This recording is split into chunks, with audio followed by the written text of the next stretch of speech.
La mhadhara wa kumbukumbu ya rais mstaafu marehemu Mwai Kibaki inaendelea kwa sasa. Mhadhara huo ulioanzishwa mwaka jana unanuia kudumisha kumbukumbu ya rais Kibaki anayesifiwa na wengi kama kiongozi bora. Viongozi mbalimbali wamefika katika hafla hiyo, akiwemo kinara wa chama cha Wiper Kalonzo Musyoka aliyehudumu kama naibu wa rais wa tatu wa rais Mwai Kibaki. Sasa mtazamaji, naomba tuvuke huko moja kwa moja. Anayezungumza ni aliyekuwa naibu rais Gachagua. He went on his shelf behind him. There were many books, and he looked through. He produced one book and gave it to me. That book, the author is called Jonathan Black.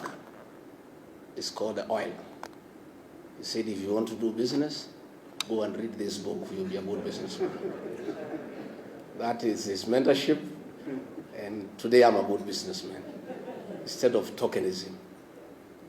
Judy, please work quickly to finish the mausoleum in Othaya, because much as we are having this ceremony here, the villagers back home would like to celebrate Mzee, and they would like to come and remember him. And since we cannot bring them here to Nairobi to listen to Professor Kagwanja and foreign policy, they would just like to come to Othaya just to remember the old man for what he did for the people of Othaya, for what he did for the people of this country. Professor Kagwanja, thank you.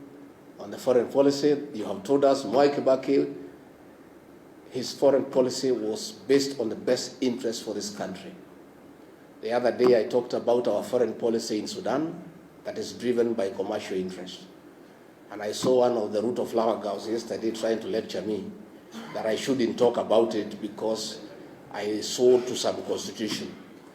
The constitution that I and Muturi sold to is to do the right thing and to keep the law. It's not to enable other countries to buy arms to kill children. And Eugene Wamalwa, you know, we are looking at what is happening about Butere girls. We are unable to understand what is this viciousness against children by the present government. Even the colonial government that was very brutal, it never went for the children. Muzungu, they were very brutal, but they spared the children. So we have seen a situation where an administration has panicked because this one term is becoming real. So they have gone berserk.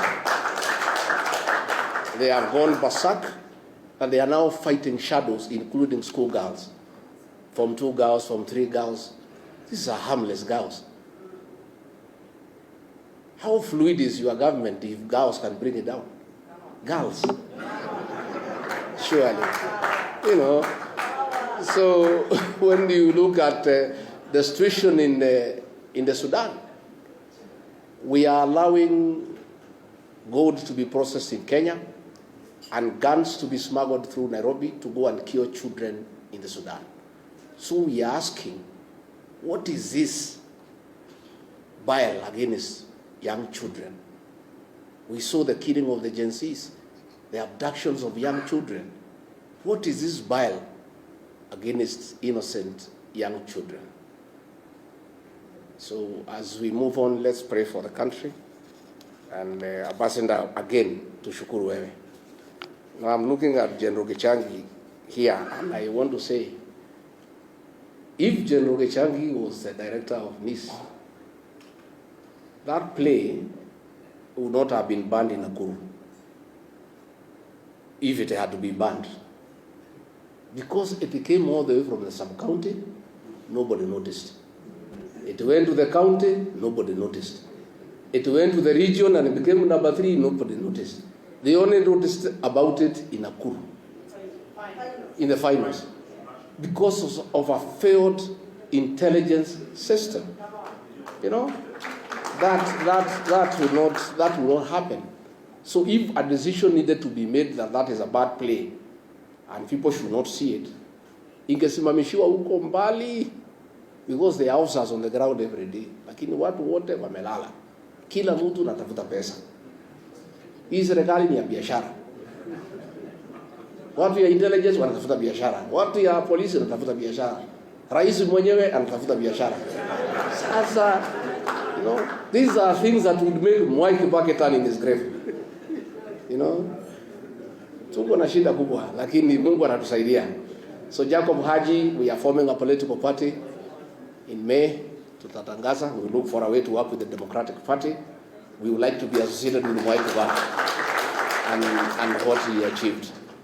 Wacha ni introduce huyu Ketu Aruguru, simama, pigia makofi. Huyu mrembo ya Laikipia. Then we have our daughter. She's called Gather in Kikuyu land. The Honorable Gadoni wa Muchomba. Tuko na Mase Gakuya, alikuwa mjumbe hapo Kasarani. She has been affiliated with this party for a long time. Of course, tuko na Norman Nyaga na wengine, na tumeshukuru sana, and the organizers of this function, we are honored. Tuko na Jane Kihara, the great lady of Naivasha. Naam, kumbukumbu